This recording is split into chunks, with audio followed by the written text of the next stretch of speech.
Yes, everybody, welcome back to TarHeelIllustrated.com, or, of course, if you're watching on our growing YouTube channel, Tar Heel Illustrated. I'm THI staff writer Jacob Turner, and joining me from Charleston, our very own publisher, Andrew Jones. And AJ just saw Carolina get the win over College of Charleston, 94-83 on that very court right behind you. Looked like a pretty hostile environment. Looked like a tough road test for the Tar Heels. We'll get into that a little bit later and talk a little bit more. Lots of alcohol smells coming from the student section, Jacob.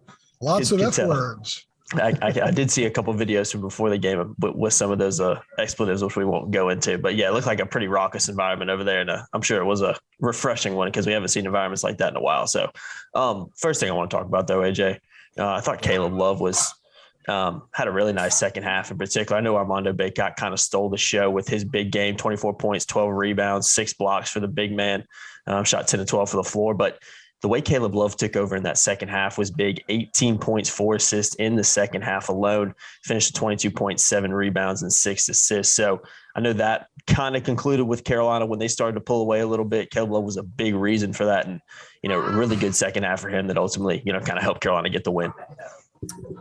We were told a bunch of times that Caleb was a different guy, that he was far more mature, and the maturity was on the basketball court. It wasn't like there were issues last year with him off the court or anything like that. Just more mature, more self-assured, more confident in what he was doing, more connected because he understood things better. I actually asked Hubert tonight about that, and he said, look, he was a freshman last year.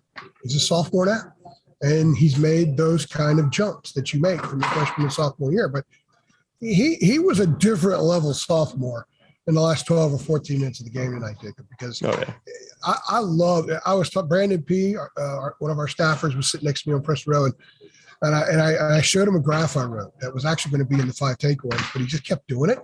I'm now going to write a column about him, which I have not started yet. But, his game management was phenomenal, and Hubert mentioned that tonight. And it was not just getting other guys involved. Part of game management is recognizing when you got to go, and you got to take it to the hole.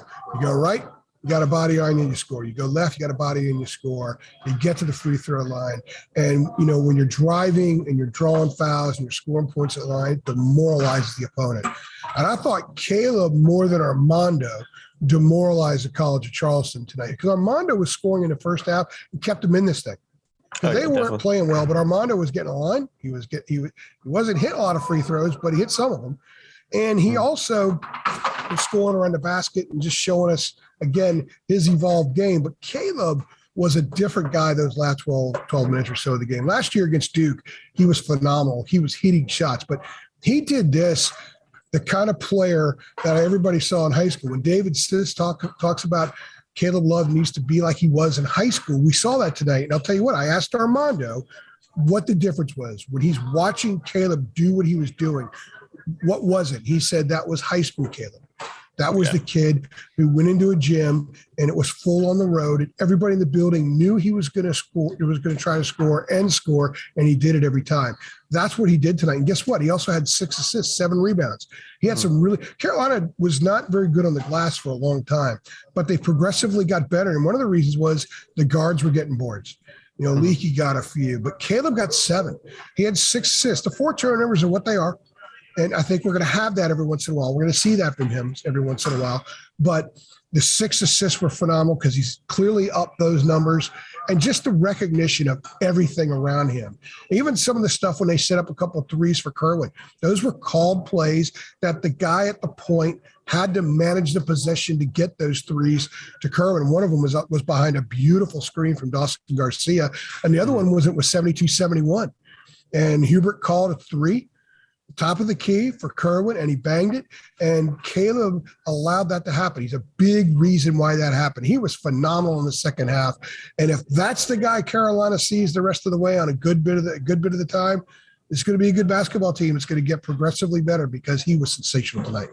Yeah, he was big time in the second half in particular. You talked about some of those points in the paint. UNC outscored College of Charleston, 46-32 in the paint, and out-rebounded them 49-36. So big-time performance from Carolina on the glass, which obviously helped him get the win, which you touched on a little bit there. Second thing I want to talk about, defending the 3. I thought, College of Charleston started out so hot, and you can kind of see it coming too. the atmosphere, the way they were fired up, and they came out playing like that, played with a lot of energy, played fast, hit shots, hit contested shots at time, hit open shots at time. Thought Carolina's defense early on wasn't great. College of Charleston starting out 5 of 9 from 3-point land, but finishing just 6 for 21. So a really good adjustment from Carolina in ways in which they were able to defend College of Charleston from the three. I know they still missed a couple open looks, but you got to give credit to Carolina for that as well, because I thought that really culminated in a big shift in the game and allowed Carolina to make some headway and eventually pull away and, get the victory by 11 points. Yeah, they made 6 of their last 21 is what the number was. And, a couple of them were in a little stretch where they kind of kept hanging a little bit, but they made a couple tough shots too. The Tar Heels were giving up wide open threes there in the first half. I mean, I know the adrenaline was going and Charleston was certainly pumped. They were having success getting the ball in the lane and finding open shooters outside, just some kickouts and stuff. And, it was some suspect defense there for a while. But they basically buckled down and just did everything at a higher level as the game went on. And this kind of reminded me of a lot of Carolina road wins I've seen before in the past, where the opponent is all fired up, the place is juiced, and they kind of exhaust that juice. Although they picked it up they're not one little stretch in the second half, and they cut it to 1. But Carolina found ways to respond, and they bowed up. They bowed up on the glass. They bowed up defensively. They bowed up with some of their drives and sort of taken over, Caleb taking over. And even, Roy used to always say, you got to be tough to make a big shot. There's a mental toughness there. Kerwin made big shots. So they bowed up, but they had to do it on the defensive end. If they didn't do it on the defensive end, they were actually playing okay in some ways on offense in the first half. They were running this stuff through the post. They were getting stuff that they wanted. They were shooting 50% from the floor. They had some bad turnovers that led to baskets, but other than that, it wasn't horrible, but the defense was there for a stretch, and they stepped it up. Charleston missed because when you're red hot, you're going to go through a stretch where you miss. But I think Carolina forced a lot of that.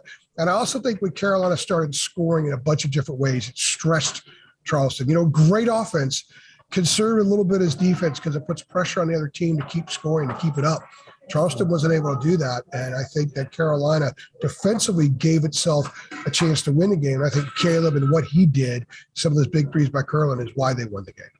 Yeah, definitely. I think cutting down some turnovers. I mean, College of Charleston had 15 points on turnovers in the first half. UNC still finished with 17 turnovers on the night, but you did see a little bit of shift in that in the second half, and when College of Charleston wasn't at least only 6 in the second half. Yeah, but only 6 in the second half, and they only had a couple points off turnovers in the second half, and they were getting runouts. I mean, the first half they were getting threes and runouts. Yeah, in the second half they had a few threes. They had a few threes in the second half, but they had maybe one runout.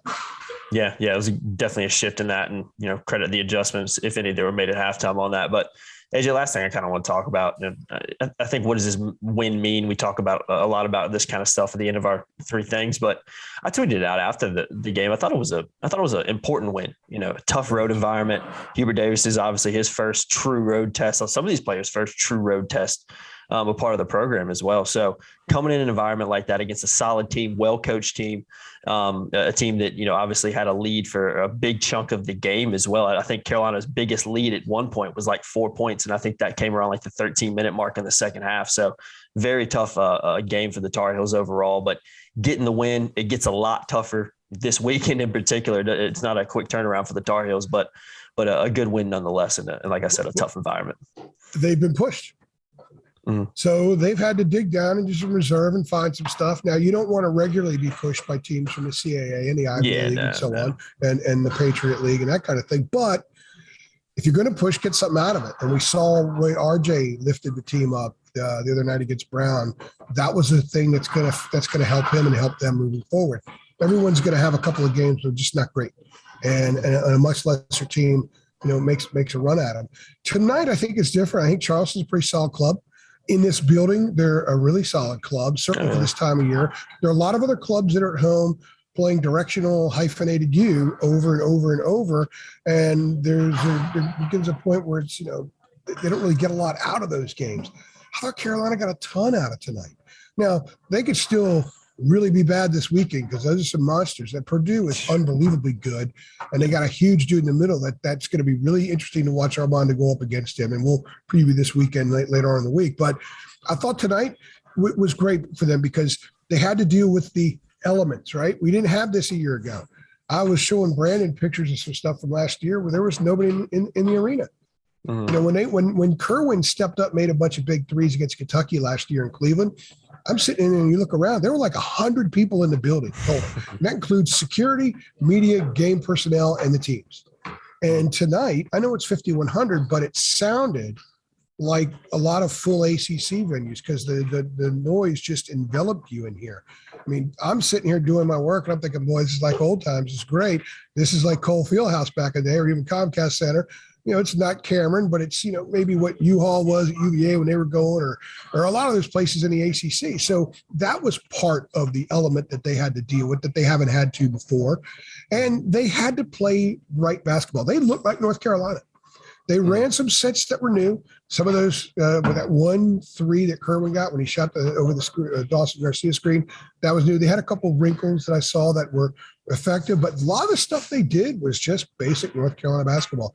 How many times have you seen a really good North Carolina point guard who could score take over the way Caleb did? How many times have you seen a really good North Carolina big man be able to drop step, spin left, spin right, use his body, go up with one hand? How about that reverse layup he had early in the second half, showing the mobility that he didn't display before? And then the other guys step it up. You know, I thought Leaky Black played a really good floor game tonight. Got to give Leaky some props. Really good North Carolina teams have guys like that. So I thought they looked like North Carolina. Clearly not a polished version.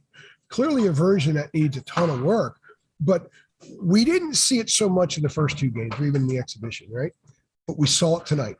Mm-hmm. And this is going to be a process. I know the football guys are like, oh, my gosh, he's throwing the process word out again. But, guys, it's going to be a process. You might not like what you see this weekend, but that's going to be part of the process too. You might love what you see this weekend. That also would be a part of the process. This team's got a tremendous upside.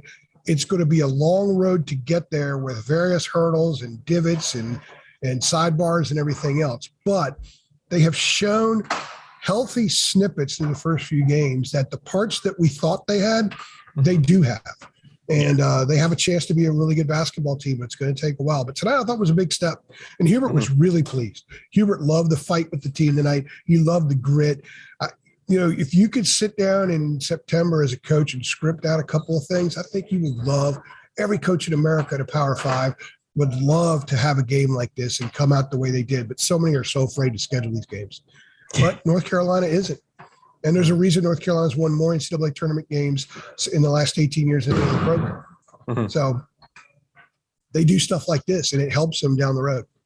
Most definitely. Yeah, solid win for Carolina, 94-83 over College of Charleston. Tough environment, good win, and like I said, it gets tougher pretty quickly this weekend for the Tar Heels. But this is a step in the right direction and definitely a good experience for some of these young guys and Hubert Davis as well. So AJ, we'll let you run, man. I know the Wi-Fi in that place is absolutely brutal. So. I have to go back to the hotel to do all my work. I couldn't even.